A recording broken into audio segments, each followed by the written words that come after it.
শুনে নাও, মানুষকে যখন আলোর দিকে ডাকবো, অন্ধকার জগতের লোকেরা তোমার সাথে দুর্ব্যবহার করবে, টেনশন করবা না, ধৈর্য ধারণ করবা। নামাজের মাধ্যম দিয়ে আমি আল্লাহর কাছে সাহায্য চাইবা, কারণ হলো ইন্নাল্লাহা মা'আস সাবিরিন। আল্লাহ যদি বলেন ধৈর্যশীলদের সাথে তিনি আছেন, জবান খুলে বলুন তো ওই আল্লাহ কি এখন বাংলাদেশে আছে না নাই? আরো জোরে বলেন আছে না নাই? একজন আলেম মারবে, 10 জন আলেম তৈরি হবে। একজন কোরআনের দায়ীকে পৃথিবী থেকে বিদায় করে দিবে, 10 জন কোরআনের দায়ী তৈরি হয়ে যাবে। এটাই হলো আল্লাহর ওয়াদা। সুতরাং পায়ে ধরে বলে গেলাম, হতাশ হওয়ার কোনো কারণ নাই, আমাদের হারানেরও আর কিছু নাই। কারণ হলো জন্মেছে একদিন পৃথিবী থেকে বিদায় হয়ে যাব। কারো কাছে মাথা নত না করে আওয়াজ করে বলুন তো, আল্লাহর জমিনে দিন কায়েমের জন্য আন্দোলন করব। কোরআনের দিকে মানুষগুলোকে আমরা ডাক দিব। কোরআনের দিকে মানুষগুলোকে ডাক দিতে কি আমাদের যদি জীবন প্রদীপ নিভে যায়, আমরা জীবন দিতে রাজি আছি রে। কারণ হলো আল্লাহর জমিনে দিন কায়েমের জন্য যারা জীবনটা দিয়ে দিবে, আমার আল্লাহ বলেন তারা শহীদ হয়ে গেল। আর শহীদ যারা হয়ে যাবে, আল্লাহ বলেন ওয়ালা তাকুলু লিমান ইয়াকতালু ফি সাবিলিল্লাহি আমওয়াত বাল আহইয়াউ ওয়ালাকিন লা তাশউরুন।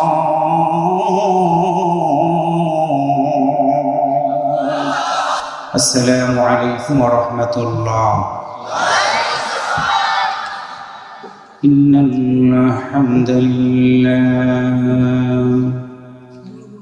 আলহামদুলিল্লাহি ওয়া কাফা ওয়া সালামুন আলা ইবাদিহিল্লাযীনা ইসতাফা।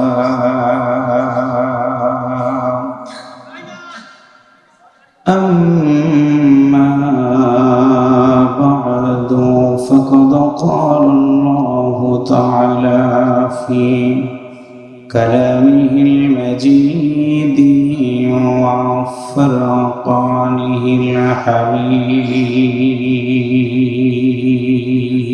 الحميد. أعوذ بالله من الشيطان الرجيم.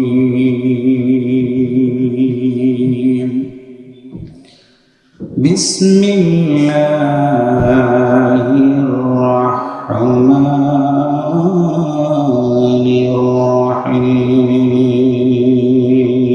الرحيم. ألف لام را كتاب أنزلناه إليك لتخرج الناس من الظلمات إلى النور.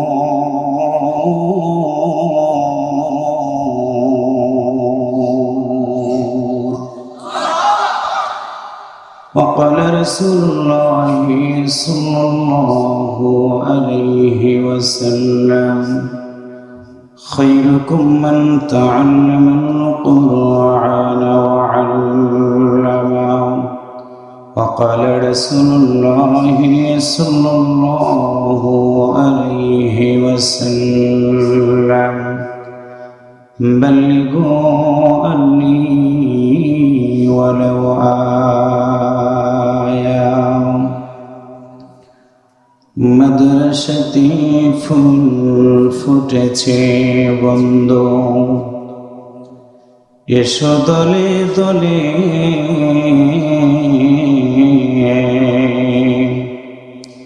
আল্লাহর কোরআন মেনে চলো, যদি জান্নাত পাবে পরকালে।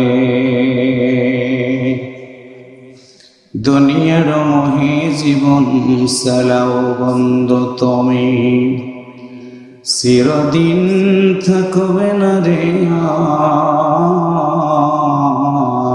আর, জীবন প্রদীপ নিভে গেলে রাখবে তোমায় কবরের মাজার, এমন ঘরে রাখবে রে বন্ধু তোমায় যেখানে নাই সাথী,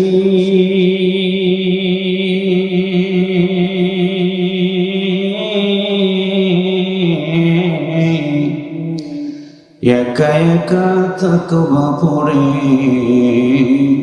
যেখানে নাই কোনো বাতি, শান্তি যদি পেতে চাও গো বন্ধু তুমি ওই না জগতে, দিন থাকিতে তওবা করে এসো আল্লাহ নবীর দলে। ইমামুল আউয়ালিন ওয়াল আখিরিন বাহরে সাদকা রাহমাতাল লিল আলামিন সাইয়্যিদুল কাউনাইন খাতামুল মুরসালিন আখিরাত বুদ ফখরুল আউয়ালিন। নামাজ করে একটু কালেমা পড়েন লা ইলাহা ইল্লাল্লাহ।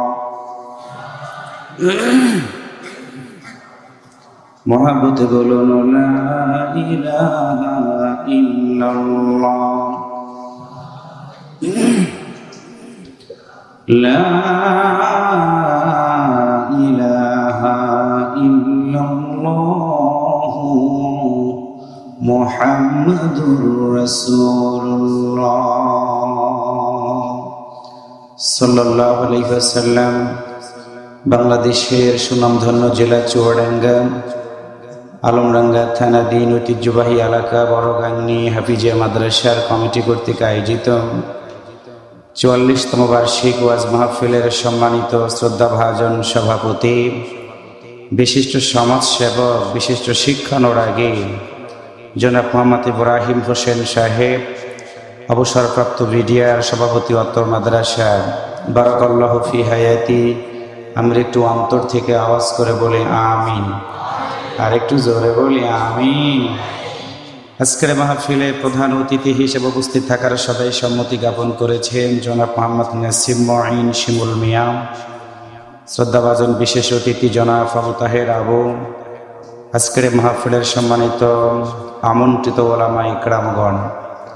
একটু আগে কথা শুনে ধন্য করেছেন মেহেরপুর জেলার কৃতি সন্তান, যিনি বাংলাদেশের বিভিন্ন জেলাতে গিয়ে আল্লাহর কোরআনের দাওয়াত পেশ করে দক্ষিণ জনপদের সুনাম সুখ্যাতি চতুর্দিকে ছড়িয়ে রেখেছেন, অনলবর্ষী বাগ্মী বিশিষ্ট ইসলামী চিন্তাবিদ, আমার অত্যন্ত প্রিয় বন্ধুবর মাওলানা মুকরিমুল হক সাহেব।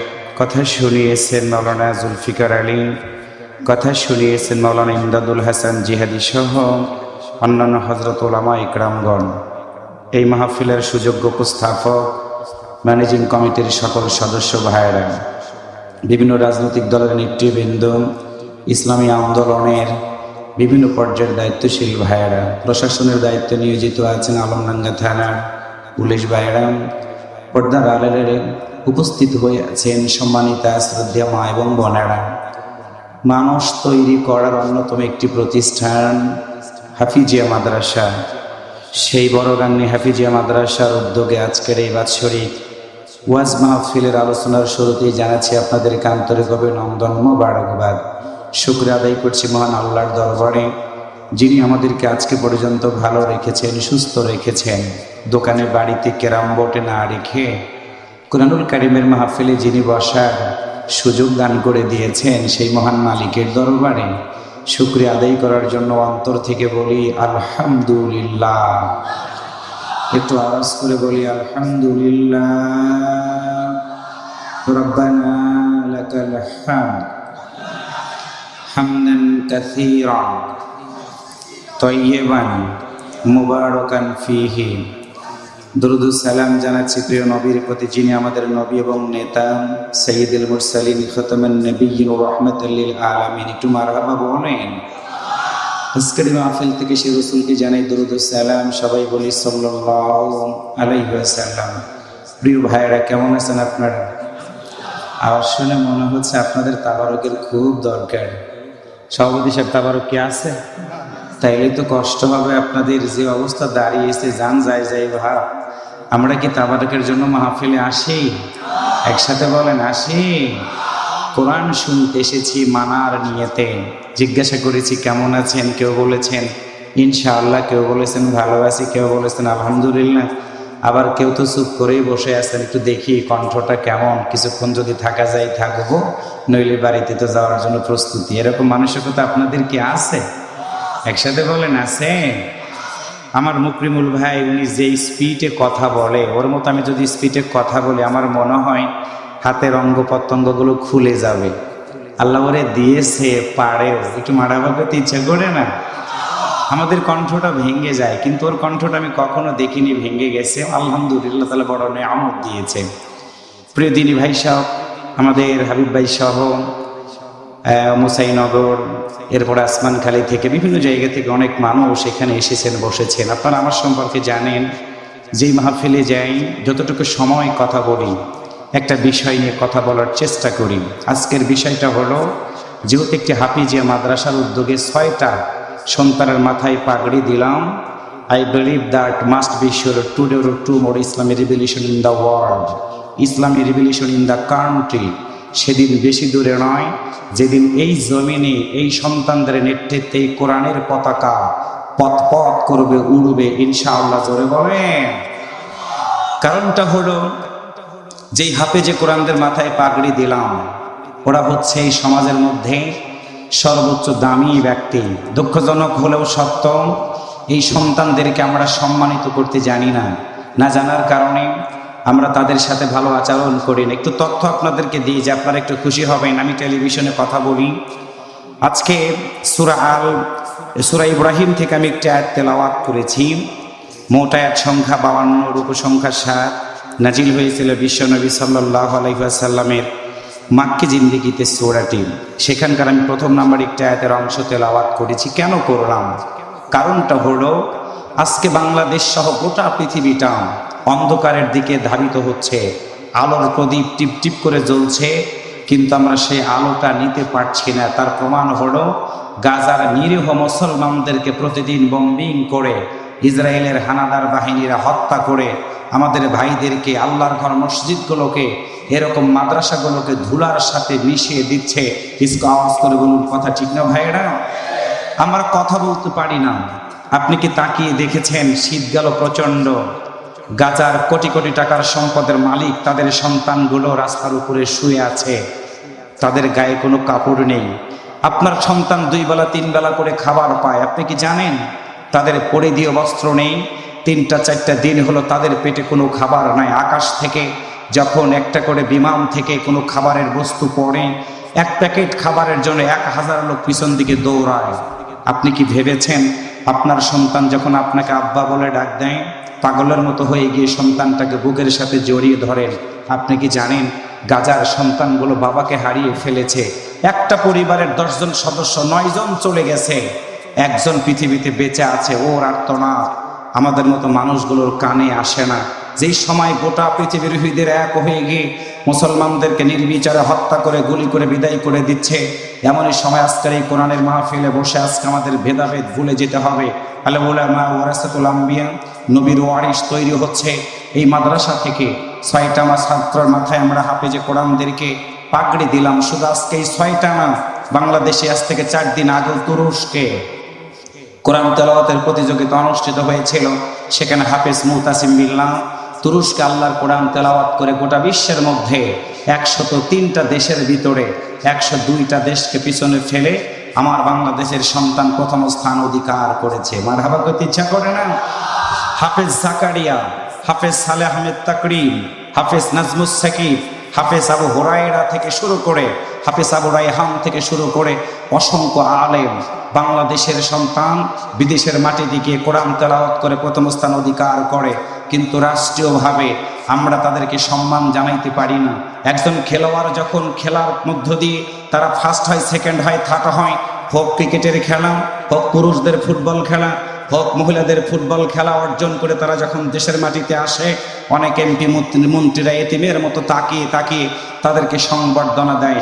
আল্লাহর কসম করে বলি, কোনো ইমাম যদি সুন্দর করে আমাদেরকে কালেমাটা না শিখায়, আমরা ইসলামটা ভালো করে জানতাম না, ইমাম যদি আমাদের মায়ের বিবাহটা পড়ায় না দিত, আজকে সুন্দর সন্তান হয়ে পৃথিবীতে আসতে পারতাম না। আজকে আমরা সে আলেমদেরকে সম্মান করা শিখে নেই।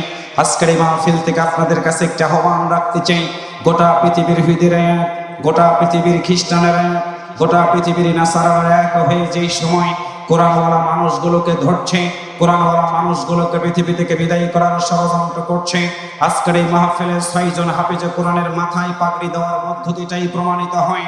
বাংলাদেশে অনেক সিনেমা হল আছে, কিন্তু একটা সিনেমা হলের মালিক বাংলাদেশের কোনো হাফেজে কোরআন নেই। বাংলাদেশে অনেক জায়গায় মদের লাইসেন্স দেওয়া হয়েছে, কিন্তু আমি চ্যালেঞ্জ করে বলে গেলাম, বাংলাদেশে কোনো মদের লাইসেন্সের মালিক কোনো আলেম নেই।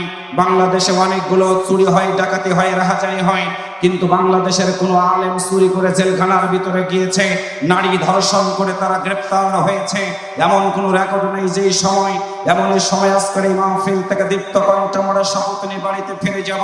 আমি যেদিন পৃথিবী থেকে বিদায় হয়ে যাব, আমার সন্তান যেন জানাজা নামাজের ইমাম হতে পারে। আমি যেদিন পৃথিবী থেকে বিদায় হয়ে যাব, আমার মতো পিতা, আমার মতো মায়ের জন্য খাটটা আমার সন্তানগুলো ধরে কবরের ভিতরে নিয়ে রেখে দিয়ে আসতে হবে। এই বিশ্বাস যদি আমরা রাখতে পারি, তাহলে আজকের এই মাহফিল থেকে একটাই সিদ্ধান্ত আমাদের, গোটা পৃথিবীর ভিতরে এক হয়ে গেছে, কোরআন আমাদের ধরবে, মানবে। ইসরায়েলের হানাদার বাহিনীরা মুসলমানদের মসজিদগুলোকে বম্বিং করে উড়িয়ে দিচ্ছে, মাদ্রাসাগুলোকে তারা ধ্বংসের দিকে নিয়ে যাচ্ছে, মুসলমানদের রক্ত দিয়ে গোসল করছে। যেই সময়, এমনই সময় আজকের এই মাহফিলে বসে কাঁধে কাঁধে হাতে হাত দিয়ে একটাই সিদ্ধান্ত নিয়ে আমরা বাড়িতে ফিরে যাব। আমার এই দেহে এক বিন্দু রক্ত থাকা পর্যন্ত আল্লাহর এই জমিনে কোরআনের বিধান কায়েমের পক্ষে আমরা কথা বলবো, সন্ত্রাস জঙ্গিবাদ মাদক মুক্ত সমাজ গঠনের পক্ষে কথা বলবো। আল্লাহর জমিনে কোরআনের পক্ষে কথা বলতে গিয়ে আমার যদি অত্যাচার হয়, নির্যাতন হয়, এমনকি জীবন প্রদীপ যদি আমার নিভে যায়, আমরা মুসলমানেরা মাথা রুমাল কোমরে বেঁধে রাস্তায় নামতে রাজি আছি, মৃত্যুদণ্ড রায় নিতে রাজি আছি, কিন্তু আল্লাহ ছাড়া কারো কাছে মাথা নত করতে রাজি না, রাজি না, রাজি না। কারা কারা আল্লাহর কোরআন মানতে রাজি আছেন? দুহাত তুলে আমার আল্লাহকে দেখায় দেন।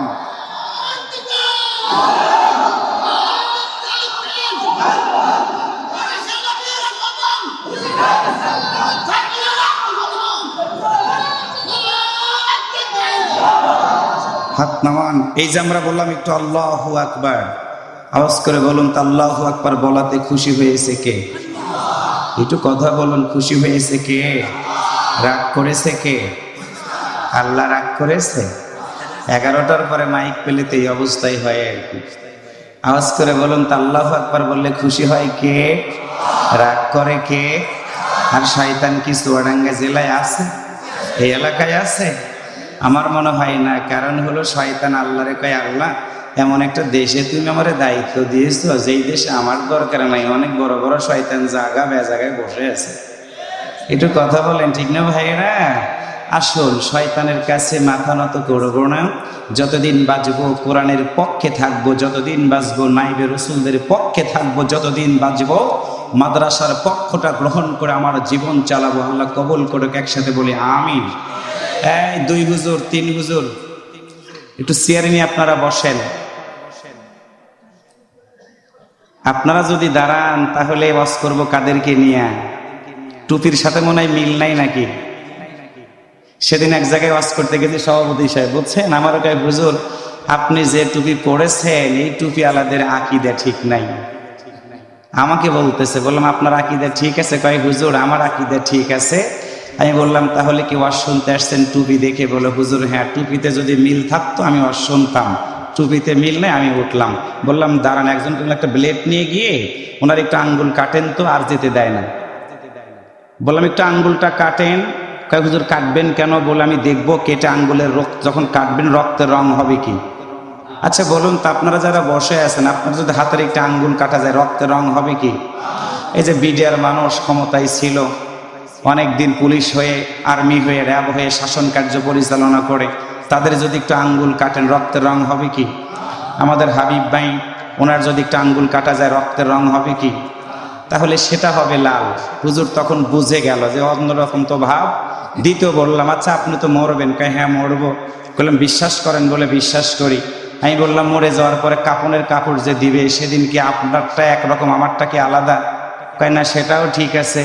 বললাম আমরা যখন নামাজে দাঁড়াই মসজিদের ভিতরে আমি কি বলি জয় বাংলা, আমি কি বলি জাতীয়বাদের স্লোগান, আমি কি অন্য কিছু বলি? কয় না। বললাম আপনি কি বলেন? বলে আল্লাহু আকবার। আমি কি বলি? আল্লাহু আকবার। সেখানে মিল আছে? বলে হ্যাঁ আছে। বললাম আপনি যেদিন মরে যাবেন আপনার কবরে কি মাটি দিবে 10 মুঠ? বলে না 3 মুঠ। বললাম তাহলে এই পণ্ডিতি বাদ দেন। আপনাদের মতো জাহেলদের কারণে, আপনাদের মতো শিক্ষিত মূর্খদের কারণে আজকে ইসলামের 14টা বেজে গেছে। একটু কথা বলেন ঠিক না ভাইয়েরা? লেখা নাই পড়া নাই, কি টুপি দেখে উনি ওয়াজ শুনতে আসছে। আমি বললাম বসান। পরে আমার হাত ধরে এদিকে তাকে বলে হুজুর আসলে এরকম তো বুঝতে পারেন, যা শুনেছি তাই বললাম। মানে ওনাকে কেউ বুঝিয়েছেন যে টুপিতে টুপিতে মিল না থাকলে আপনি ওয়াজ শুনবেন না। এরা শিক্ষিত গাধা, শিক্ষিত মূর্খ। কথা বলেন ঠিক কিনা? পায়ে ধরে বলি, আমি একদম ছোট্ট খুতবা তেলাওয়াত করেছি। 12টা বাজতে আর সময় আছে 27 মিনিট। 27 মিনিটই কথা বলবো। কোরআন শুনুন। আল্লাহ তাআলা আজকে কি বলেছেন? আলিফ লাম র, এগুলো হরফে মুকাত্তাত। এর অর্থ হচ্ছে আল্লাহু আ'লামু বিমুরাদিহি, আল্লাহ ছাড়া কেউ জানে না। কিতাবুন আনজালনাহু ইলাইকা লিতুখরিজান নাসা মিনাদ যুলুমাতি ইলান নূর। একটু আল্লাহু আকবার জোরে বলেন। আল্লাহ তাআলা এইখানে রাসূলকে জানিয়ে দিয়েছেন, রাসূল তোমার উপর আমি একটা গ্রন্থ নাজিল করলাম, যেই গ্রন্থটা দিয়ে সকল মানুষের কাছে দাওয়াতি কাজ পেশ করে অন্ধকার থেকে আলোর দিকে মানুষগুলো তুমি নিয়ে আসবা। এই জন্য আমি আল্লাহ তোমার উপরে কোরআনটা নাজিল করে দিয়েছি। তাহলে বলুন তো, অন্ধকার থেকে আলোর দিকে আল্লাহ যদি এই কোরআনটা নাজিল করে দিয়ে থাকে, জবান খুলে বলুন এই কোরআন কি মানা দরকার আছে? আর একটু জোরে বলুন আছে? 1 মিনিটে বলুন অন্ধকারটা হচ্ছে, অন্ধকারটা আমাদের আজকে বুঝতে হবে। সন্ত্রাস, জঙ্গিবাদ, মাদক, দুর্নীতি, রাহাজানি, চুরি, ডাকাতি, আলেমদেরকে ফাঁসি দেওয়া, আলেমদেরকে হত্যা করা, আলেমদের সাথে দুর্ব্যবহার করা, এইগুলো অন্ধকার জগতের কাজ। একটু কথা বলেন, কথা বলেন ঠিক না ভাইয়েরা? সে অন্ধকার কাজ আমরা করতে চাই না, আমরা করব আলোর কাজ। আলোর কাজ হচ্ছে এই যে কোরআনের মাহফিল, মানুষগুলোকে নামাজের দিকে ডাকা, সত্য কথা বলানো, পিতামাতার খেদমত করা, ওস্তাদদেরকে শ্রদ্ধা করা, ছোটদেরকে স্নেহ করা, এই কাজগুলো এবং আল্লাহর এই জমিনে কোরআনের বিধান কায়েম করা, অসৎ নেতৃত্বটাকে পরিবর্তন করে কোরআন কেন্দ্রিক সমাজ ব্যবস্থা কায়েম যদি করতে পারি, 2 বছরের শিশু আজকার ধর্ষিতা হবে না, 80 বছরের বৃদ্ধা ধর্ষিতা হবে না। সানা থেকে হাজরা মাউত পর্যন্ত রাতের অন্ধকারে আল্লাহর নবী যেই কোরআন দিয়ে শাসন ব্যবস্থা কায়েম করার মধ্য দিয়ে রাতের অন্ধকারে একজন সুন্দরী রমণীরা ঘুরে ঘুরে বেরিয়েছে। আল্লাহর কসম করে বলে 300 জন লোক যদি পার্লামেন্টে গিয়ে আল্লাহর কোরআনের বিধান এই সমাজে চালু করতে পারে, এরকম ভাঙ্গা রাস্তা দিয়ে আমাদের কোনোদিন আর চলতে হবে না। একটু কথা বলেন ঠিক না ভাইয়েরা? তাহলে সকল প্রকার চুরি, ডাকাতি, অন্যায়, রাহাজানি আমরা যদি বন্ধ করতে চাই, আওয়াজ করে বলুন তো নূর হিসাবে আল্লাহর কোরআনটা কি ধরা দরকার আছে? মানা দরকার আছে? কথাটা বলেছেন কে? একসাথে বলেন কে? কোন সূরা? ইব্রাহিম। কোন সূরা? কত নম্বর আয়াত? 1। কত নম্বর আয়াত? সব ছাত্রের রোল কিন্তু এক হয় না। এক রোল হয় তার ছাত্র হিসাবে ভালো যে আমরা এতগুলো মানুষের মধ্য থেকে অনেক লোক দাঁড়িয়ে রাস্তায় দোকানে আছে। আমি আসতেও দেখলাম কিছু আধুনিক যুগের ছেলেরা ক্যারাম বোর্ড খেলতেছে। আমার আওয়াজ যদি তোমাদের কানে যায়, যুবক পায়ে ধরে তোমাকে বললাম, তুমি একদিন মৃত্যুবরণ করবা। তোমার এত বড় সাহস কি করে হয়ে গেল? তোমার বাবা, তোমার মা, তোমার দাদা কেউ না কেউ কবরের ভিতরে ঘুমায়। আজকে তুমি কোরআনের মাহফিলের সাথে বেয়াদবি করে তুমি ক্যারাম বোর্ড খেলা নিয়ে ব্যস্ত হয়ে গেছো। মনে রাখবা, তুমি যেদিন মারা যাবা তোমার সন্তানগুলো ক্যারাম বোর্ড বাদ দিয়ে এর চেয়ে যদি কোনো কিছু থাকে সেদিন খেলবে। একটু আওয়াজ করে বলেন কথা ঠিক কিনা? আগহাল যেদিকে যায় পিছনের হাল সেদিকেই যায়। যুবক তোমাকে পায়ে ধরি, যদি আমার আওয়াজ তোমার কানে যায়, পারলে এখনই ক্যারামটা বন্ধ করে দিয়ে করার জন্য তুমি ওখান থেকেই কোরআনের কথাগুলো শোনো। আল্লাহর কোরআনের বিরোধিতা করেছিল আবু জেহেল, উতবা, সাইবারা। বাংলাদেশে কারো নাম আবু জেহেল, উতবা, সাইবা নাই। কাজে আমরা হাত ধরে পা ধরে অনুরোধ করে ফিরে এসো কোরআনের দিকে। আমরা জান্নাতে যেতে চাই, সেই প্রত্যাশা রেখে আমি আলোচনার দিকে ফিরে যাচ্ছি। জবান খুলে একটু বলুন তো, যতদিন বাঁচবো আলোর দিকে আমাদের মানুষগুলোকে আহ্বান করা দরকার আছে না নাই? আরো জোরে বলুন, আছে না নাই? কথাটা বলেছেন কে? কোন সূরা? আলে কি? কোন সূরা? আমাদের জাতির পিতার নাম কি? এখন যদি চুপ থাকেন গুনাহ হবে মিয়া। এখন কেউ যদি বলে আল্লাহ আছে, আল্লাহ নাই, আপনি যদি চুপ থাকেন গুনাহ হবে। আওয়াজ করে বলুন তো, আল্লাহ আছে না নাই? কেউ যদি বলে রসুলের চরিত্র খারাপ, আপনি যদি চুপ থাকেন গুনাহ হবে। তাহলে সব জায়গায় নীরবতা পালন করা মানে হলো আপনি সম্মতি দেওয়া। আপনি যখনই আল্লাহ নাই কেউ যদি বলে আপনি চুপ থাকেন, বোঝা গেল আপনি ওই দলের লোক। হিসাব করে দেখেন কোন দলে থাকবেন, কোরআনের দলে, সত্যের দলে, নাকি ওই জাহিলদের দলে? চ্যালেঞ্জ করে বলে গেলাম, জাহিলদের দলে থাকবেন, যত বড় মৌলবি দিয়েই জানাজা নামাজ পড়েন না কেন আপনি জাহান্নাম। আর যদি কোরআনের দলে আপনি থাকেন, নিজের জীবনটা কোরআন কেন্দ্রিক জীবন যাপন করতে পারেন, যে অবস্থায় থাকেন আল্লাহ তাআলা আপনাকে জান্নাত দিবে, সেই প্রত্যাশা রেখে আলোচনার দিকে ফিরে যাচ্ছি। সবাই একটু আমার সাথে করুন, বিতাড়িত শয়তানের কাছ থেকে পানা চেয়ে নিয়ে আলোচনার দিকে ফিরে যাচ্ছি। হাফেজদের কতটুকু সম্মান আছে, এই শিক্ষা ব্যবস্থার উপরে আমাদের কতটুকু মর্যাদা আছে কোরআনের শিক্ষা, সে সম্পর্কে আমি কিছু কথা আপনাদের সামনে শোনাই দেবে। মাদ্রাসা করে আপনারা লাভ করেছেন না লস করেছেন, সেটা নিয়ে কিছু কথা আমি শোনাবো। করুন সবাই আমার সাথে। আউযু বিল্লাহি মিনাশ শাইতানির রাজীম। বিসমিল্লাহির রাহমানির রাহিম। আলিফ লাম রা। কিতাবুন আনজালনাহু ইলাইকা লিতুখরিজান নাস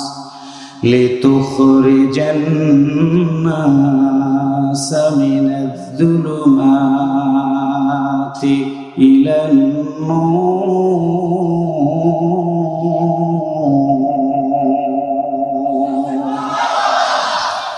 সম্মানিত বড়গাং নিবাসী, বিশ্বনবী সাল্লাল্লাহু আলাইহি ওয়াসাল্লামের মক্কা জিন্দেগিতে সূরাটি নাজিল হয়।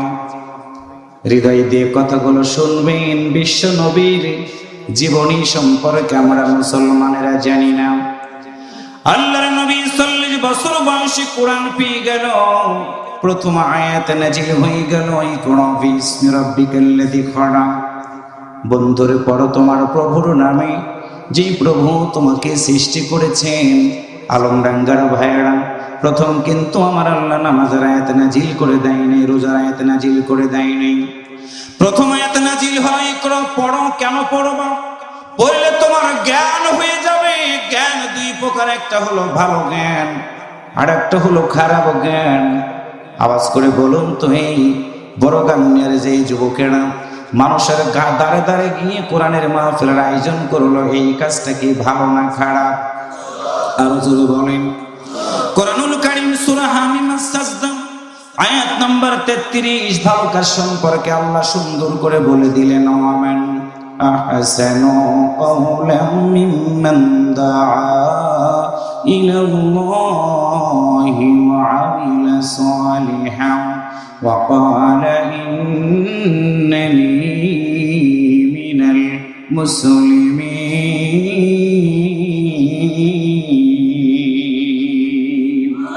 আরেকটু জোরে বলা লাগবে। আল্লাহ বলেন, রাসূল বলে দাও এই ব্যক্তির কথার শেয়ার কার কথা উত্তম হবে, কার কথা ভালো হবে? যেই ব্যক্তি মানুষদেরকে আল্লাহর পথে আহ্বান করে, শুধু আহ্বানই করে না, ওয়া আমিলা সালিহান এবং ভালো কাজ করে, শুধু ভালো কাজই করে না, ওয়া ক্বালা ইন্নানি মিনাল মুসলিমিন এবং আওয়াজ করে তারা বলে আমি একজন মুসলমান। আওয়াজ করে বলুন, তোমার সামনেই যারা বসা আপনারা হিন্দু না মুসলমান? আরো জোরে বলেন। যারা কথা বলেন নাই, বুঝতে মনে হয় কষ্ট হয়ে গেছে, আওয়াজ করে বলুন তো, আমরা হিন্দু না মুসলমান? মুসলমান কাকে বলা হয় বুঝতে হবে হৃদয় দিয়ে। মুসলমান শব্দের অর্থ হলো আত্মসমর্পণ করা, পৃথিবীর কোন মানুষের কাছে না। একটু আওয়াজ করে বলুন তো, মুসলমানেরা আত্মসমর্পণ করে কার কাছে? আরো জোরে বলেন, কার কাছে? ইন্নী ওয়াজ্জাহতু ওয়াজহিয়া লিল্লাযী ফাতারাস সামাওয়াতি ওয়াল আরদা হানিফা ওয়া মা আনা মিনাল মুশরিকিন।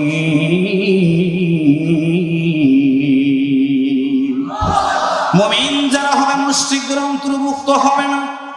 আমার প্রিয় ভাইরা, পায়ে ধরে বলে গেলাম, তোমার নামটা যদি মুসলমানের খাতা থেকে কেটে যায়, যত বড়ই তোমার দাড়ি হোক না কেন, যত বড়ই টুপি তোমার থাক না কেন, আল্লাহর কসম করে বলি তুমি জান্নাতে যেতে পারবা না, জান্নাতে যেতে পারবা না। আল্লাহর নবী অন্ধকার থেকে আলোর দিকে মানুষগুলোকে যখন তেলাওয়াত করে করে শোনালেন, এমন সময় ছোট্ট একজন বালক আব্দুল্লাহ ইবনে মাসউদ রাদিয়াল্লাহু তাআলা আনহু নবীর সামনে এসে হাজির হয়ে গেল। আজকে 6টা সন্তানের মাথায় পাগড়ি দিলাম, 6টা বাবার মাথায় আমি টুপি দিয়ে দিলাম, 6টা জাগিরদারের মাথায় টুপি দিলাম। প্রিয় বন্ধুরা, কানটা খুলে শুনে রাখো, তোমার সন্তান বাড়িতে আছে, দেখো তো তোমার সন্তানটাকে তোমাকে সুন্দর করে সালাম দিতে পারে কিনা। তোমার সন্তান তুমি মারা গেলে তোমার মতো বাবাকে জানাজা নামাজ পড়াইতে পারবে কিনা, তুমি বুকে হাত দিয়ে ভেবে দেখো।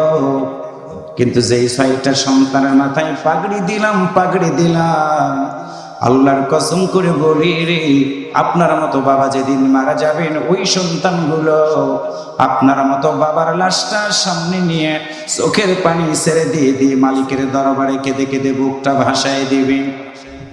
ওই সন্তান জানাজা নামাজে 4টা তাকবীর দিয়ে দিবে।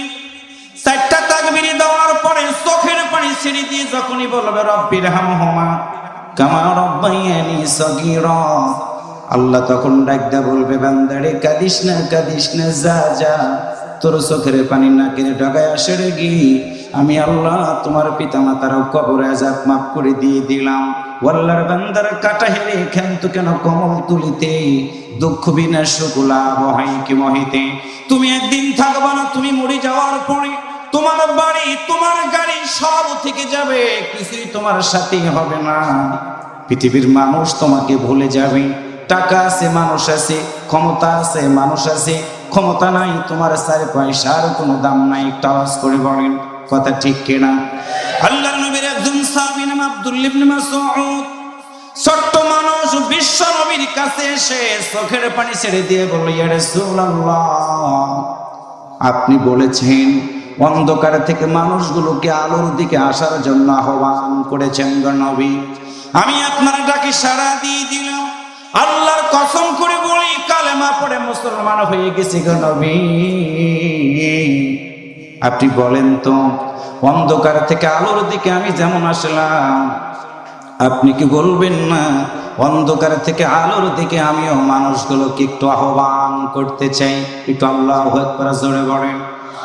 আল্লাহ রাসূল বলেন, আব্দুল্লাহ ইবনে মাসউদ, তুমি জানো না, সত্যের পথে আহ্বান যখনই তুমি করবা, মিথ্যাবাদীর লোকেরা তোমাকে ধরবে, মিথ্যাবাদীর দলের লোকেরা তোমাকে মারবে।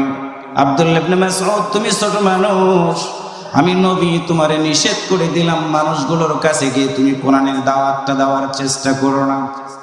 আব্দুল্লাহ ইবনে মাসউদ ডাকতে বলে, ইয়া রাসূলুল্লাহ, না না, সত্যের পথে আমি যেমন করে ইসলাম ধর্ম গ্রহণ করেছি, মানুষের কাছে আমি পৌঁছে দিব। রাসূল বলেন, আব্দুল্লাহ ইবনে মাসউদ, শুনে রাখো, ওই যে দেখো বাইতুল্লাহ, তুমি যদি পারো বাইতুল্লাহর ভিতরে গিয়ে আল্লাহর কোরআনটা তুমি তেলাওয়াত করে করে শোনাই দিবা। আল্লাহর নবী বলা মাত্র আব্দুল্লাহ ইবনে মাসউদ বাইতুল্লাহর দিকে যখন রওনা করবে, এমন সময় নবীর দিকে তাকায় আব্দুল্লাহ ইবনে মাসউদ ফেলফেল করে তাকায়। রাসূল ডাক দেয় বলে, আব্দুল্লাহ ইবনে মাসউদ রে, তুমি কেন দাঁড়ায়া গেলা? আমি নবী দেখতে পেলাম তোমার 2টা চোখ বেয়ে বেয়ে পানিগুলো গড়ায় গড়ায় পড়তেছে। এমন সময় ছোট্ট বালক নবীর দিকে তাকাইয়া বলে, ইয়া রাসূলুল্লাহ, আমি আব্দুল্লাহ ইবনে মাসউদ আপনার মতো নবীকে আমার জীবনের চেয়ে অনেক বেশি ভালোবাসি। একটু আল্লাহু আকবার জোরে বলেন। আল্লাহ রাসূল বলেন, আব্দুল্লাহ ইবনে মাসউদ রে, বুঝতে পেরেছি তুমি আমার অনেক বেশি ভালোবাসো, কিন্তু বলো তোমার চোখে কেন পানি? আব্দুল্লাহ ইবনে মাসউদ বলে, ইয়া রাসূলুল্লাহ, আপনার মতো নবীর কথা আমার যখন মনে হয়, ক্ষুধার যন্ত্রণায় যখন ছটপট করি গো নবী, আপনার মতো নবীর চেহারাটা দেখলে আমার পেটের ভিতরে ক্ষুধা থাকে না, ক্ষুধা থাকে না গো নবী। কোরআনের দাওয়াত দিতে যখন আমি যাব, আবু জাহেল উতবা সাহেবরা যদি আমার মতো মানুষটার সাথে দুর্ব্যবহার করে, এমনকি আমার যদি জীবন প্রদীপ নিভিয়ে দেয়, হুজুর আপনি বলেন আপনার মতো মানুষটাকে আমি তো আর কোনোদিন দেখতে পারবো না।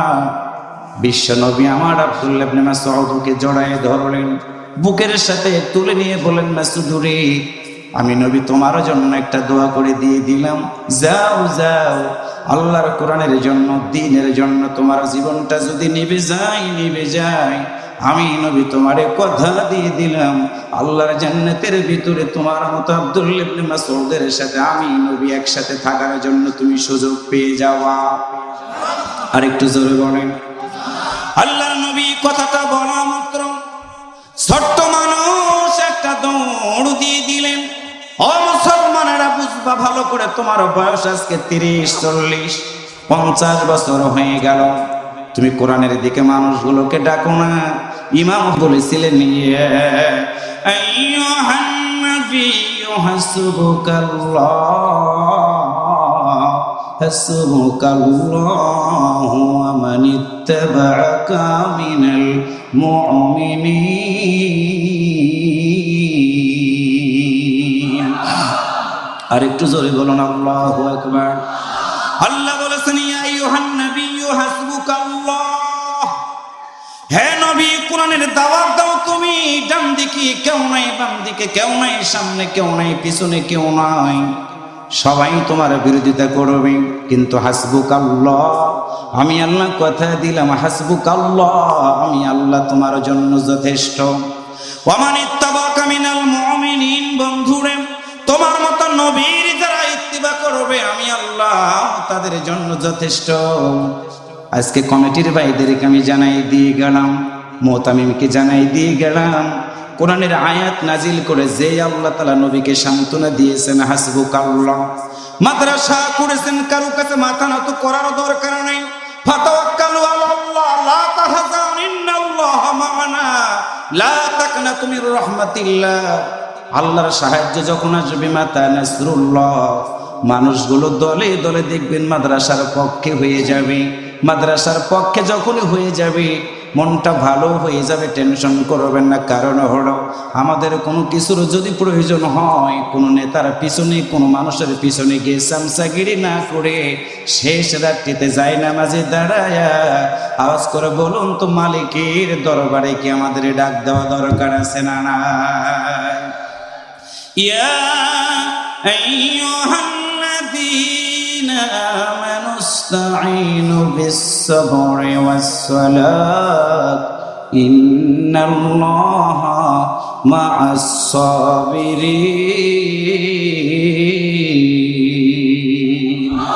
আমার আল্লাহ ডাক দিয়ে বলেন, বন্ধুরে শুনে নাও, মানুষকে যখন আলোর দিকে ডাকবো, অন্ধকার জগতের লোকেরা তোমার সাথে দুর্ব্যবহার করবে, টেনশন করবা না, ধৈর্য ধারণ করবা। নামাজের মাধ্যম দিয়ে আমি আল্লাহর কাছে সাহায্য চাইবা, কারণ হলো ইন্নাল্লাহা মা'আস-সাবিরিন। আল্লাহ যদি বলেন ধৈর্যশীলদের সাথে তিনি আছেন, জবান খুলে বলুন তো, ওই আল্লাহ কি এখন বাংলাদেশে আছে না নাই? আরো জোরে বলেন, আছে না নাই? একজন আলেম মারবে, 10 জন আলেম তৈরি হবে। একজন কোরআনের দায়ীকে পৃথিবী থেকে বিদায় করে দিবে, 10 জন কোরআনের দায়ী তৈরি হয়ে যাবে। এটাই হলো আল্লাহর ওয়াদা। সুতরাং পায়ে ধরে বলে গেলাম, হতাশা হওয়ার কোনো কারণ নাই, আমাদের হারানেরও আর কিছু নাই। কারণ হলো জন্মেছি একদিন পৃথিবী থেকে বিদায়ী হয়ে যাব, কারো কাছে মাথা নত না করে আওয়াজ করে বলুন তো, আল্লাহর জমিনে দিন কায়েমের জন্য আন্দোলন করব। কোরআনের দিকে মানুষগুলোকে আমরা ডাক দিব। কোরআনের দিকে মানুষগুলোকে ডাক দিতে কি আমাদের যদি জীবন প্রদীপ নিভে যায়, আমরা জীবন দিতে রাজি আছি রে। কারণ হলো আল্লাহর জমিনে দিন কায়েমের জন্য যারা জীবনটা দিয়ে দিবে, আমার আল্লাহ বলেন তারা শহীদ হয়ে গেল। আর শহীদ যারা হয়ে যাবে, আল্লাহ বলেন ওয়ালা তাকুলু লিমান ইয়ুকতালু ফি সাবিলিল্লাহি আমওয়াত বাল আহইয়াউ ওয়ালাকিন লা তাশউরুন।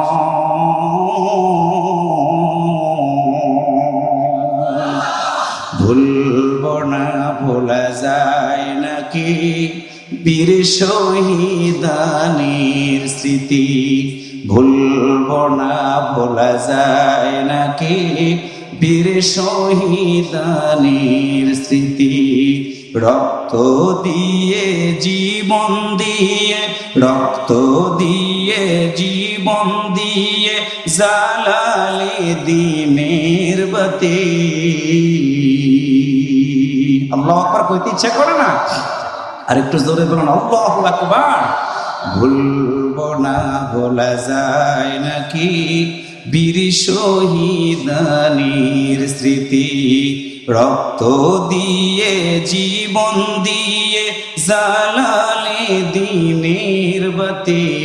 ভুলব না ভোলা যায় নাকি বীর শহীদানির স্মৃতি। আল্লাহর দিন আল্লাহর জমিনে করে সুবিজয় তোমরাই, ন্যায় ইনসাফের ধ্রুব পতাকা তুলে ধরেছ তোমরাই। মারহাবা বলেন। আল্লাহর দিন আল্লাহর জমিনে করেছ কায়েম তোমরাই, ন্যায় ইনসাফের ধ্রুব পতাকা তুলে ধরেছ তোমরাই। আল কোরআনের আহ্বানে নির্যাতিদের পাশে দাঁড়ালে, আরশে আজিমের প্রতিবেশী হলে, পেলে জান্নাতের বাড়ি। ভুলব না ভোলা যায় নাকি বীর শহীদানির স্মৃতি, রক্ত দিয়ে জীবন দিয়ে জ্বালালে দ্বীনের বাতি। ভুলব না ভোলা যায় নাকি বীর শহীদানির স্মৃতি। মারহাবা বলেন। হানজালা বীর হামজা মুসআব বিন উমাইরের সাথে ঘুরছ কত ঈদ আনন্দে ফেরদাউসের কারণে। আল্লাহু আকবার।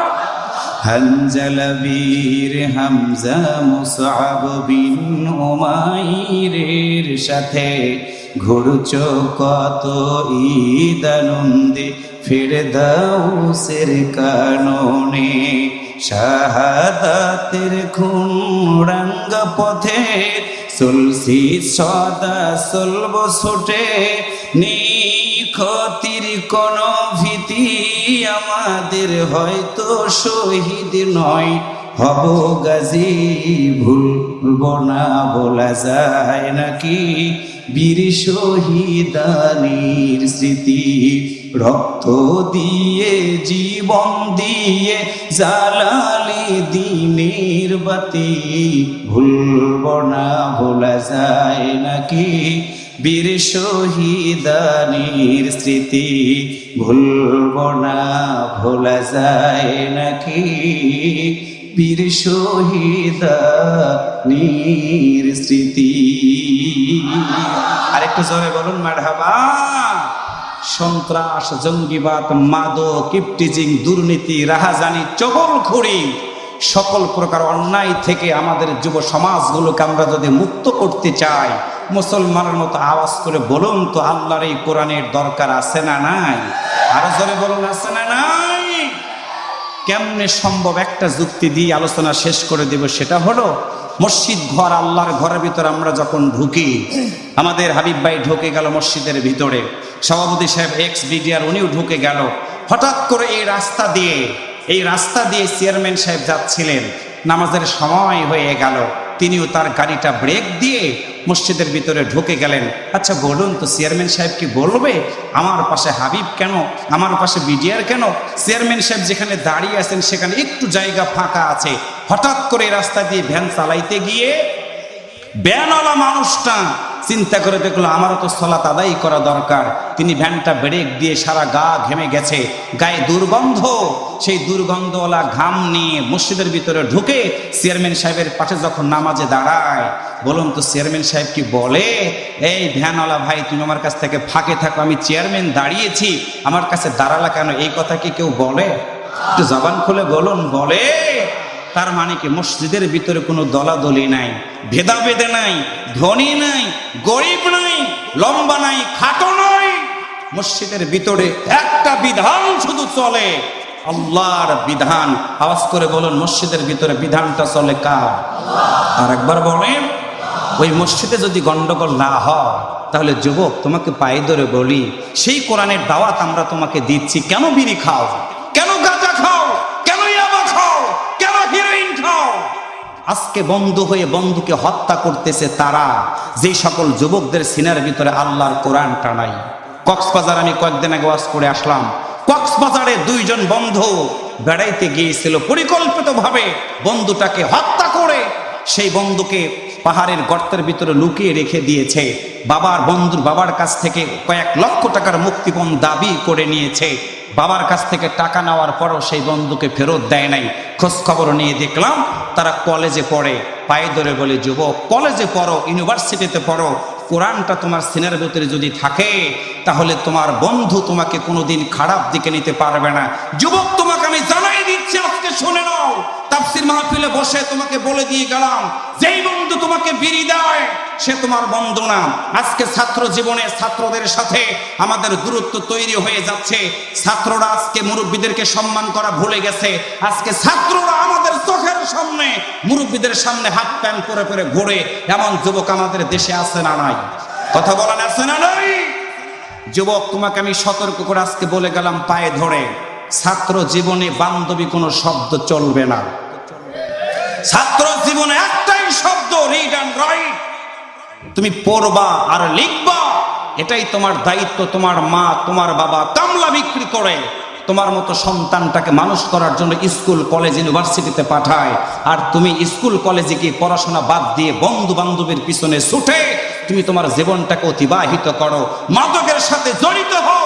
পুলিশ ভাইরা মাদকাসক্ত আসামিটাকে গ্রেফতার করে কোর্টে পাঠিয়ে দেয়, বিচার হওয়ার পরে মৃত্যুদণ্ড হয়ে যায় তোমার মতো যুবকের সাজা। তুমি কি জানো তোমার মায়ের চোখের পানিতে ঘা হয়ে যায় গা? তোমার বাবা তোমার এক মুঠো মাটির জন্য তোমার মতো সন্তানটাকে আদর করে বড় বানিয়েছে, লেখাপড়া করার জন্য স্কুল কলেজ ইউনিভার্সিটিতে পাঠিয়েছে, আর তুমি মাদকের সাথে জড়িত হয়ে গেছো। আজকে তোমাকে যে বিড়ি দিবে, কালকে তোমাকে দিবে সিগারেট, তারপর দিন দিবে তোমাকে গাঁজা, তারপর দিন তোমাকে দিবে ইয়াবা। যুবক তোমাকে পায়ে ধরে বলে গেলাম, যেই বন্ধু তোমাকে মেলার ভিতর থেকে নিয়ে মাহফিলে আসে তাকে বন্ধু বানাও, যেই বন্ধু তোমাকে নামাজের দিকে নিয়ে যায় তারে বন্ধু বানাও। এই সকল বন্ধু যদি তুমি পৃথিবীতে বানাইতে পারো, আল্লাহর কসম করে বলো ওই বন্ধু কোনোদিন তোমার ক্ষতি করবে না। আওয়াজ করে বলেন, কথা ঠিক না ভাইয়েরা? আজকে সেই মাদ্রাসা এখানে তৈরি হচ্ছে, মাদ্রাসা থেকে আলেম তৈরি হবে। আলেমারা কি করবে? আল্লাহর কাছে দোয়া করবে। একটা হাদিস বলি, না আর বলা যাবে না, রাত 12টা 10 মিনিট হয়ে গেছে। একটু কথা বলবো আমি, সভাপতি সাহেব বলবো? 12টার পরে তো আমি কথা বলি না, কিন্তু কেমন হয়ে গেল একটু বলবো? আচ্ছা যান ভাই, যেহেতু বলেছে আল্লাহু আকবার, জোরে বলেন। হয় না? একটু জোরে বলেন, আল্লাহু আকবার। বিল্ডিং যখন বানাবেন বুঝবেন ভালো করে, ফাউন্ডেশন যদি ভালো হয় সেই বিল্ডিংটা কি ধসে যায়? যেই বিল্ডিংটা সুন্দর করে ফাউন্ডেশন দিবেন, সুন্দর ইঞ্জিনিয়ার, সুন্দর ড্রয়িং, সুন্দর সিমেন্ট, সুন্দর রড, বিল্ডিংটা ধসতে একটু সময় নেবে। আপনার সন্তান স্কুল কলেজ ইউনিভার্সিটিতে পড়ে, আপনার সন্তানের সিনের ভিতরে যদি আল্লাহর কোরআনটা দিতে পারেন, বিশ্বাস করেন আপনার সন্তান আপনাকে কোনো দিন ফাঁকি দিবে না। সুবহানাল্লাহ জোরে বলো। ও আল্লাহর বান্দারা, একজন কোরআনওয়ালা সন্তানের কত দাম, একটা হাদিস বলে আমি আলোচনাটা শেষ করে দিব। একটা লোক দাঁড়ায় আমাকে কষ্ট দিবেন না, 10 মিনিট আমি কথা বলবো আপনাদের অনুরোধের কারণে। একদিন মরে যাব। আমার আল্লাহ একটা কথা বলেছেন, কুল্লু নাফসিন যায়িকাতুল মাউত সুম্মা ইলাইনা তুরজাউন মিনহা খলাকনাকুম ওয়া ফিহা নুঈদুকুম ওয়া মিনহা নুখরিজুকুম তারাতান উখরা। আওয়াজ করে বলুন তো এই কথাগুলো কোরআনে আছে না নাই? আরো জোরে বলেন আছে না নাই?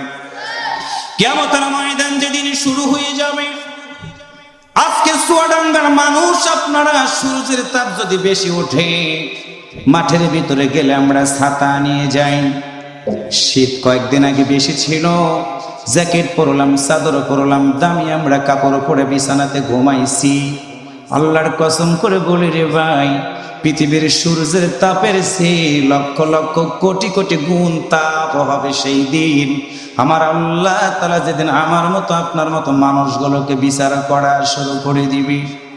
সূরা বনী ইসরাঈল আয়াত নাম্বার 14, আমার আল্লাহ বলেন, ইকরা কিতাবাকা কাফা বিনাফসিকাল ইয়াউমা আলাইকা হাসিবা।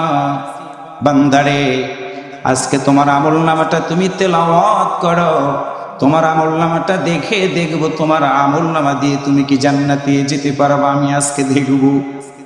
আল্লাহ যেদিন বলবো আমার আমলনামাটা দেখার জন্য, আল্লাহর বান্দারা পায়ে ধরে বলে গেলাম, আজকে তুমি চুরি করো ঘরের দরজা বন্ধ করে, জেনা করো ঘরের দরজা বন্ধ করে, সিসি ক্যামেরা বন্ধ করে তুমি ডাকাতি করো। আল্লাহর কসম করে বলে গেলাম, একটা সিসি ক্যামেরা কোনোদিন বন্ধ করা যায় না, বন্ধ করা যায় না। কেরামান কাতিবিন, 2 জন সম্মানিত লেখক, রাতের অন্ধকারে পানির ভিতরে গোপনে যেখানেই তুমি সুদ খাও, ঘুষ খাও, জেনা করো, পৃথিবীর কোনো মানুষ যদি না দেখে রে, একজনই দেখেন তো, আওয়াজ করে বলুন তো তিনি কে? আমার আল্লাহ তাআলা দেখবেন আমলনামাগুলো। কিয়ামতের ময়দানে আপনারা বুঝবেন ভালো করে, যেই সন্তানগুলোর মাথায় আমি পাগড়ি দিয়ে দিলাম, হাদিসের ভিতরে পড়লাম, আল্লাহ তাআলা ডাক দিয়ে বলবে, হে কোরআনওয়ালারা, আজকে আমার সামনে কোরআন তেলাওয়াত করো। আমি আল্লাহ আজকে তোমার কাছ থেকে কোরআন তেলাওয়াতটা শুনবো। একটু কি মারহাবা কইতে ইচ্ছা করে না? আমার প্রিয় ভাইরা, গীতার কোনো হাফেজ নাই, ত্রিপিটকের কোনো হাফেজ নাই, বায়োলজির কোনো হাফেজ নাই, ম্যাথের কোনো হাফেজ নাই, কেমিস্ট্রি ফিজিক্সের কোনো হাফেজ নাই। বাংলাদেশ সহ গোটা পৃথিবীতে আওয়াজ করে বলুন তো, কোটি কোটি হাফেজ আল্লাহর দুনিয়াতে আছে না নাই? আরো জোরে বলুন, আছে না নাই? আল্লাহ তাআলা বলবে, হাফেজ কোরআন রে, হে কোরআনওয়ালার, আজকে আমার সামনে তুমি কোরআন তেলাওয়াত করো। মা বোনেরা বুঝবেন ভালো করে, যুবক বুঝবা ভালো করে। আল্লাহ তাআলা বলবে, আজকে কোরআন তেলাওয়াত করো। সুন্দর করে কোরআনওয়ালারা সূরা ফাতিহা থেকে শুরু করে সূরা নাস পর্যন্ত তেলাওয়াত করবে। আজকে 6টা বাচ্চার ভিতরে একটা বাচ্চার কোরআন তেলাওয়াত আমরা শুনলাম। মনটা চাইলো বাকি 5টা সন্তানের কোরআন তেলাওয়াত করে, কিন্তু সময় হলো না। কিয়ামতের ময়দানে আল্লাহ বলবে, সন্তানরে কোরআন তেলাওয়াত করো। হাফেজে কোরআন তেলাওয়াত করা শুরু করে দিবে। আমার আল্লাহ বলবে, আমার বান্দা কোরআন তেলাওয়াত করবে রে, জান্নাতের ভিতরে একটা করে সিংহাসন আমার ওই বান্দাটাকে আরোহণ করার তোমরা সুযোগ করে দাও। কোরআন তেলাওয়াত শেষ হয়ে যাবে। আল্লাহ বলবে, থামলে কেন, থামলে কেন? তোমার তেলাওয়াত আমার কাছে আজকে অনেক ভালো লাগে, থামবা না, কোরআন তেলাওয়াত করো। হাফেজে কোরআন তখন আল্লাহর কাছে বলবে, আল্লাহ আর একটা আয়াত নাই, হরফ নাই, যেটা আমি আজকে তোমার সামনে তেলাওয়াত করব। আল্লাহ বলবে, আজকে তুমি আমার কাছে কি চাও, কি চাও? আমার হাফেজে কোরআন আল্লাহর কাছে বলবে, আল্লাহ তুমি তো ওয়াদা দিয়েছিলে, ওয়াদাল্লাহু আল্লাযীনা আমানু ওয়া আমিলুস সালিহাতি লাহুম মাগফিরাতুন ওয়া আজরুন আযীম।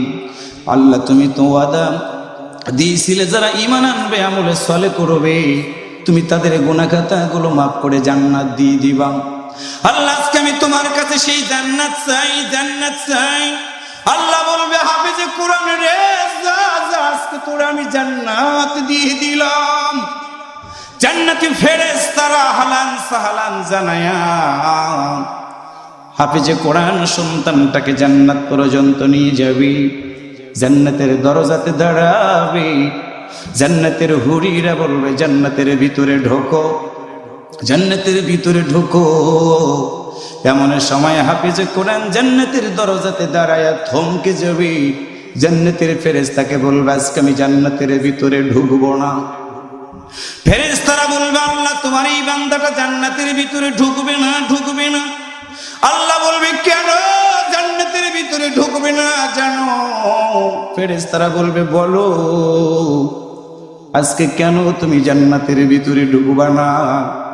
কোরআনওয়ালা সন্তানটা দুইটা গাল বেয়ে পানিগুলো ছেড়ে দিবে, আরো বলবে আল্লাহর কাছে গিয়ে বলো যে মায়ের গর্ভে 10টা মাস ছিলাম, 2টা বছর মায়ের দুধটা আমি পান করেছি, মায়ের স্তনে কত না কামড় দিয়ে ব্যথা দিয়েছি, ওই মাকে ছাড়া আমি আজকে জান্নাতের ভিতরে কদম দিব না। আল্লাহ বলবে যাও যাও আমার বান্দাটার কাছে গিয়ে বলো আর কোনো কথা বলতে চাই কিনা। হাফেজে কোরআন তখন বলবে আল্লাহ 10টা মাস মায়ের পেটের ভিতরে আমি যখন ছিলাম, মা আমার কাছে এত দামি ছিল বুঝতাম না। 3টা মাস আমার যখন বয়স হয়ে গিয়েছিল আমার মা খায় নাই, খায় নাই, যা খেয়েছে বমি করে করে দিয়েছে আমার মা। 5টা মাস যখন আমার বয়স হয়ে গেল, আমার মায়ের পেটের ভিতরে আমার হাতের আঙ্গুল আল্লাহ তুমি তো দিয়ে দিলাম, আমার হাত পায়ে সারা দিয়ে দিলা তুমি মালিক। 7 মাস বয়স যখন হয়ে গেল আমার মাথার চুল তুমি দিয়ে দিলাম। 8 মাস যখন আমার বয়স হয়ে গেল আমার ওজন হয়ে গেল 2 কেজির মতো। আমার প্রিয় আলমডাঙ্গার যুবকেরা পায়ে ধরে বলে গেলাম আধা কেজি তোমার পেটের সাথে আমি যদি বলি বেঁধে দিলাম 2000 টাকা দিব প্রতিদিন রাখো। একটা যুবকও পারবা না হাফ কেজি ওজনের একটা ইট 1 ঘন্টা রাখতে, তুমি পারবা না। কিন্তু গর্ভধারিণী মা 10টা মাস 40 থেকে 38 থেকে 40 সপ্তাহ পর্যন্ত আমার মতো রেখে ভুল কি আমার মা গর্ভের ভিতরে রাখলো 2.5 কেজি 3 কেজি 3.5 কেজি পর্যন্ত প্রতিটা সন্তানের ওজন হয়ে যায়। মেডিকেল সায়েন্স প্রমাণ করে দিয়েছে 36 সপ্তাহ থেকে 40 সপ্তাহ পর্যন্ত প্রতিটা মানুষ মায়ের পেটের ভিতরে থাকে। সন্তান পৃথিবীতে আসার আগে নরমাল ডেলিভারি যখন হয় প্রতিটা মায়ের পেটের ভিতরে সন্তান জোরে জোরে 3 বার মায়ের পেটের ভিতরে লাথি দেয়। ওই লাথির কারণে মা দাঁড়াইতে পারে না, জমিনের উপরে বসে পড়ে যায়। দাই তখন এসে মাকে বলে তুমি কেন বসে পড়ো না? মা ডাক দা বলে তোমরা জানো না রে আমার সন্তান পেটের ভিতরে এত জোরে লাথি দিয়েছে, আমার মনে হয় আমি আর আজকে বাঁচবো না, বাঁচবো না। অনেক নরমাল ডেলিভারি করতে গিয়ে মা মারা যায়। মা তখন কেঁদে কেঁদে বলে রে আমার একটু সুযোগ করে দাও, স্বামীর কাছে যাব, মাপটা চেয়ে নিয়ে আসবো, মাপ নিতে পারি নাই। দাই তখন ঘরের দরজাটা খুলে দেয়, মায়ের পেটটা অনেক বড়, বসতে পারে না। ঘরের বাহিরে স্বামী দাঁড়ায়, সন্তান পৃথিবীতে আগমন করবে, আব্বা বলে ডাক দিবে, ডাকটা শুনবে, এটা ভেবে বাহিরে দাঁড়ায় থাকে। বাবা স্ত্রী ঘরের ভিতরে থেকে বের হয়ে যাওয়ার পর স্বামীর বুকের উপরে এই মাথাটা রাখে আমার মা। মাথাটা স্বামীর বুকের উপরে রেখে ডোকরে ডোকরে কেঁদে কেঁদে বলে স্বামী আমার সন্তান পেটের ভিতরে এত জোরে লাথি মারে, আমার মনে হয় আমি আর বাঁচবো না। আল্লাহর হস্তে তুমি কি আমাকে মাফ করে দিবা না? মাফ করে দিবা না? স্বামী তখন বিবিকে জড়ায় ধরে চোখের পানিটা মুছে ফেলে অপেক্ষা করো, একটু পরে সন্তান পৃথিবীতে আসবে রে। তোমাকে বলবে মা, আমাকে ডাক দেয়া বলবে আব্বা। সব দুঃখগুলো আমরা সেই দিন ভুলে যাব, একটু কষ্ট করো। স্বামী মাফ করে দিয়ে দিলেন, শ্বশুরের কাছে গিয়ে বল আব্বা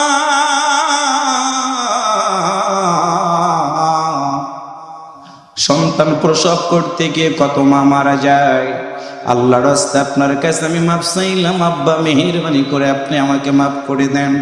শ্বশুর মাফ করে দেওয়ার পরে শেষবারের মতো একটা পুত্রবধূ শাশুড়ির কাছে গিয়ে দুইটা পা জড়ায় ধরে বলে মা, আমিও মেয়ে মানুষ, আপনিও মেয়ে মানুষ, সন্তান প্রসবের কি যে বেদনা আপনি জানেন, আমি কিন্তু এখন ভালো করে জানি না। কিন্তু মা, আমার সন্তানের পেটের ভিতরে এত জোরে আমার দমটা মনে হয় বন্ধ হয়ে যায়, আমি আর বাঁচবো না। আল্লাহর রাস্তায় আপনি আমার মা বলে আপনারা ডেকেছি, মাফ করে দেন, কারণ আমার তো মা নাই। পুত্রবধূকে শাশুড়ি বুকের সাথে জড়িয়ে ধরে চোখের পানিটা মুছিয়ে দিয়ে বলে মা রে, আমি মেয়ে মানুষ, আমি বুঝি সন্তান প্রসবের কি যে বেদনা মা। তবে তোমাকে একটা কথা বলি, তোমার সন্তান যতই নড়ুক না কেন, একটা বার তুমি কিন্তু নড়বে না। মা বলে তুমি নড়বে না। এমন সময় পুত্রবধূ বলে মা কেন নড়ব না? শাশুড়ি বুঝায় বলে মা রে, তোমার পেটের সন্তান যখন বের হবে, তুমি যদি নড়াচড়া করো, সন্তানটা ডিসপ্লেস হয়ে গেলে হাত দুইটা যদি আগে বেরিয়ে যায়, পা দুইটা যদি আগে বেরিয়ে যায়, সন্তান পৃথিবীতে আসবে না, সন্তানও মারা যাবে, তুমিও মারা যাবে, কোনদিন মারা তুমি শুনতে পারবা না। শাশুড়ির কাছ থেকে এই কথাটা শোনার পরে পুত্রবধূ চোখ ভিজে কাঁদে, শাশুড়ির মুখের দিকে তাকায়া বলে আম্মা কথা দিলাম, সন্তান প্রসব করতে গিয়ে আমি যদি মরেও যাই যাব, কিন্তু একটা বার আমি নড়ব না। শাশুড়ির কাছ থেকে বিদায় নিয়ে ঘরের ভিতরে যায়। দাই তখন বলে তুমি শুয়ে পড়ে। আল্লাহর বান্দারা, মাকে খাটের উপরে শোয়ানো হয় না, মায়ের পেটের নিচে নতুন জাজিম দেওয়া হয় না, এই যে ঠান্ডা মাটির উপরে খড় বিছিয়ে দিয়ে একটা পুরান কাঁথা পেরে মাকে শোয়া দেওয়া হয়।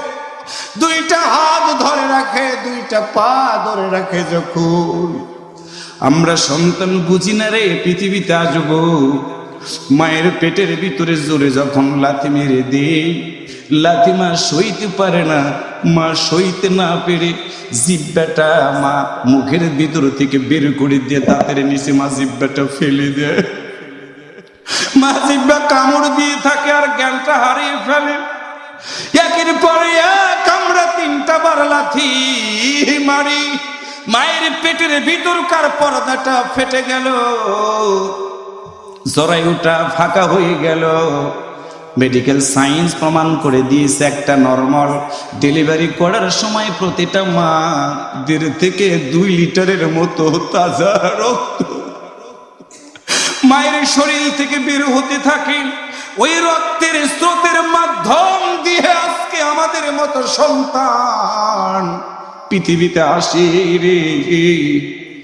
সন্তান পৃথিবীতে ভূমিষ্ঠ হয়ে গেল, মায়ের কোনো জ্ঞান নাই, আজও কোনো ওষুধ বের হয় নাই মায়ের জ্ঞান ফিরানোর। আল্লাহ বলেন বান্দি রে কাঁদিস না, তোর সন্তান আমি তোর বুকে দিয়ে দিব। এমন সময় ফেরেশতারা এসে সন্তানটার পিঠে একটু ধাক্কা দেয়, মায়ের জ্ঞান নাই। সন্তানটা হঠাৎ করে উম্মা বলে একটা ডাক আমরা প্রতিটা সন্তান দিয়েছিলাম। মায়ের কোনো জ্ঞান নাই। এমন সময় মাছ চোখ মিলে তাকায় দেখে একটা ফুটফুটে সন্তান হাত নড়ায়, পা নড়ায়, সামনে কিন্তু গায়ের সাথে অনেক ময়লা। মা তখন দায়ীদের দিকে হাত বাড়ায় বলে তোমরা কারারি, এই ফুটফুটে সন্তানটাকে একটু আমার বুকের উপরে দিবা না? দায়ী তখন বলে একটু অপেক্ষা করো, তোমার সন্তানের গায়ে কত ময়লা কত রক্ত একটু অপেক্ষা করে পরিষ্কার করে দেই, তারপরে বুকে নাও। মা তখন বলেন, না না, আমি আর সইতে পারি না, আমার বুকে দাও। দাই তখন কলিজার টুকরা সন্তানটাকে যখন বুকের উপরে দেয়, আমার গর্ভধারিণী মা এই মুখটা দিয়ে আমাদের মতো সন্তানটার সারা গায়ে রক্ত, এই কপালের উপরে মা 2-3টা চুমা একের পরে এক দেয়। আল্লাহু আকবার বলো। মা একের পর এক কপালে চুমু দেয়। দাই তখন ডাক দেয়, বলে, কিরে মা, তোমার সন্তানের গায়ে এত রক্ত, এর পরেও তুমি কেন চুমা দিলা? তোমার কি ঘৃণা লাগলো না? মা তখন চোখের পানি ফেলে দিয়ে বলে, না রে না, এই সন্তানটা যখন পৃথিবীতে আসার পরে একটা বার মা বলে ডাক দিয়েছে রে, আমি মায়ের 10টা মাসের সব কষ্ট দূর হয়ে গেছে। সন্তান কথাটা বলবে, সব বেবে পানিগুলো পড়বে। আল্লাহ বলবে, হাফেজে কোরআন রে, যা যা, আজকে আমি আল্লাহ কথা দিলাম, তোর মাকে ছাড়া তোরে জান্নাতের ভিতরে দিব না, মাকে দিয়ে দেওয়া হবে। একটু আল্লাহু আকবার জোরে বলেন। সন্তান জান্নাতের দরজাতে দাঁড়ায় যাবে, চিৎকার দিয়ে কেঁদে বলবে, আব্বা কোথায়? আব্বাকে ছাড়া আমি আজকে জান্নাতের ভিতরে কদম দিব না। ফেরেশতারা বলবে, তোমার বাবার কেন দরকার? সন্তান বলবে, আমার বাবা কামলা বিক্রি করতো, রিক্সা চালাইতো, চাকরি করতো, এক জেলার মানুষ আর এক জেলায় চাকরি করতো, এমনকি বিদেশে পর্যন্ত গিয়ে আমার আব্বা সময়টা কাটাতো। কিন্তু আমি যখন হাফেজে কোরআন হয়েছি, আমার বাবা এত খুশি হয়েছিল। আমার বাবা আমার জন্য দেশের বাইরে গিয়ে চাকরি করেছে, আমার বাবা মাথার গাম পায়ে ফেলে কষ্ট করেছে। আমি আজকে সেই বাবার ছাড়া আজকে জান্নাতের ভিতরে কদম দিব না, কদম দিব না। আল্লাহর পক্ষ থেকে সুসংবাদ এসে যাবে, যাও তোমার বাবাকে আজকে তোমার সাথে এনে দেওয়া হলো। হাদিসের ভিতরে পড়ে দেখলাম, একজন জান্নাতি কোরআনওয়ালা বান্দা নিজের মা, নিজের বাবা, দাদা দাদি, নানা নানি সহ শ্বশুর শাশুড়ি সহ 10 জন থেকে 40 জন পর্যন্ত মানুষগুলোকে সুপারিশ করে করে আল্লাহর দরবারে জান্নাতে যাওয়ার জন্য সুযোগ পেয়ে যাবে। একটু আল্লাহু আকবার জোরে বলেন, আর একটু জোরে বলেন আল্লাহু আকবার। এই জন্য আজকে পায়ে ধরে বলে গেলাম, প্রিয় ভাইয়েরা, আপনার সন্তানকে স্কুলে পড়াবেন না, করব না, কলেজে পড়াবেন না, করব না, ইউনিভার্সিটিতে পড়াবেন না, করব না, কিন্তু আপনার সন্তানের সিনার ভিতরে আল্লাহর এই কোরআনটা একটু দিয়ে দেন। কারণ হলো সন্তানের দোয়া আল্লাহর দরবারে সরাসরি কবুল হয়। আল্লাহ বলেন, বান্দারা তুমি যখন বলো রব্বির হামহুমা কামা রাব্বায়ানি সাগীরা, তোমার মায়ের জন্য তুমি দোয়া করবা, বাবার জন্য তুমি দোয়া করবা, তোমার দোয়ার খাতিরে তোমার চোখের পানি নাকের ডগায় আসার আগে আমি আল্লাহ তোমার মা বাবার কবর আযাব মাফ করে দিব। আপনি মেম্বার হবেন, কোরআন শিখবেন, চেয়ারম্যান হবেন, কোরআন শিখবেন, এমপি হবেন, কোরআন শিখবেন, মন্ত্রী হবেন, কোরআন শিখবেন, আপনি পুলিশ হবেন, কোরআন শিখবেন, আর্মি হবেন, কোরআন শিখবেন, র্যাব হবেন, কোরআন শিখবেন। যেখানেই থাকেন না কেন সময় পাবেন আল্লাহর কোরআনটা একটু তেলাওয়াত করেন। কারণটা হলো কোরআন তেলাওয়াত যত বেশি করবেন আপনি, মালিকের সাথে তত বেশি আপনার সম্পর্ক হয়ে যাবে। শেষ কথা বলে গেলাম, বুঝবেন ভালো করে। অর্থ আছে, বন্ধু আছে, সম্পদ আছে, বন্ধু আছে, বিপদে পড়বেন কেউ না কেউ পাশে দাঁড়াবে। কিন্তু আপনার জীবন প্রদীপ যেদিন নিভে যাবে রে ভাই, মাটির কবরে রাখবে রে, একটা মানুষ আপনার জন্য সহযোগিতার জন্য হাত বাড়াবে না। ওই বিপদের সময় আপনি চাকরি করতেছেন, আজকে এক জেলা থেকে আর এক জেলাতে গিয়ে মাথার গাম পায়ে ফেলে কষ্ট করে চাকরি করে বেতন নিয়ে সন্তানদেরকে আপনি খাওয়ান। ওই সন্তানটা যদি আপনার জন্য একটু দোয়া না করতে পারে, পায়ে ধরে বুঝাই গেলাম, বুঝবেন ভালো করে। আপনি সন্তানের জন্য কষ্ট করে এক দেশ থেকে আর এক দেশে যান, আর আপনি মরে যাওয়ার পরে আপনার সন্তান যদি দোয়া না করে, বুঝবেন আপনি পিতা হিসেবে ব্যর্থতার পরিচয় দিয়েছেন দুনিয়াতে। সন্তানের সুখের জন্য আমরা কেউ চুরি করি, আমরা কেউ ডাকাতি করি, আমরা কেউ ঘুষ খাই, কেউ বা খারাপ কাজ করি। আল্লাহর কসম করে বলি, আল্লাহ বলেছেন, ইয়া আইয়ুহাল্লাযীনা আমানু কু আনফুসাকুম ওয়া আহলিকুম নারা, তুমি যদি অন্যায় করো, ঘুষ খাও, জেনা করো, ব্যভিচার করো, মানুষের হক নষ্ট করে তুমি যদি কোটিপতি হও, কিয়ামতের ময়দানে তোমার বিবি বলবে আমার স্বামীকে কোনোদিন বলি নাই অন্যায় করে তুমি আমারে খাওয়াও। তোমার সন্তান বলবে আল্লাহ আমি আমার আব্বার কাছে কোনোদিন বলি নাই হারাম পথ উপার্জন করে আমারে খাওয়াও। ও যুবক, তোমাকে বলে গেলাম হারাম পথ উপার্জন করে তুমি তোমার মাকে, তোমার বাবাকে, তোমার সন্তান সন্ততিকে খাওয়াইলা, বিপদের মধ্যে পড়ে যাইবা। মরে যাওয়ার পরে কবরের ভিতরে কেউ তোমার সাথী হবে না, কেউ তোমার সাথী হবে না। ওই কবরের ভিতরে আমরা যদি আলোর প্রদীপ দেখতে চাই, তাহলে যতদিন বাঁচবো আওয়াজ করে বলুন তা আল্লাহর কোরআনের সাথে আমাদের সম্পর্ক রাখা দরকার আছে না নাই? কারা কারা কোরআন মানতে রাজি আছেন শেষবারের মতো দুহাত তুলে একটু আমার আল্লাহকে দেখায় দেন।